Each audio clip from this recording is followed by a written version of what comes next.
So on a more philosophical approach, do you think we're messing around with the process of natural selection, or do you think it's the next step in using human intellect for continue evolving?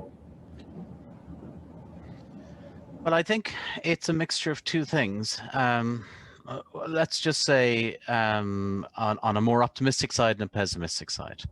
On a more optimistic side, with intervening, what we're starting from is not necessarily a perfect machine that's evolved. We have evolved all manners of diseases, such as cancers. We've evolved aging-related ailments that, you know, we have evolved ourselves to be something that ran around a savanna, let's say 150,000 years ago. This is what we are. We're developed for a very, very different life than we're in now.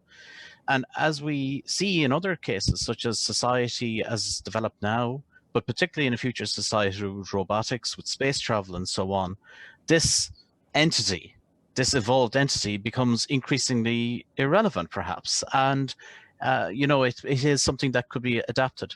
And by adapted, we don't mean, you know, this is the problem with hype and some of the discussions that has happened over gene editing, that John Harris highlighted Superman and Wonder Woman and so on. Like, you know, that we're not trying to create gods. That would be problematic because the created will turn on their creators, for instance. But it's more modest to address problems that faces us. Now, on the other hand, it is a case that we shouldn't just embrace this notion of hubristic kind of, you know, pursuit of changing things, because we have to be very, very aware we're not changing things in an abstract sense anymore.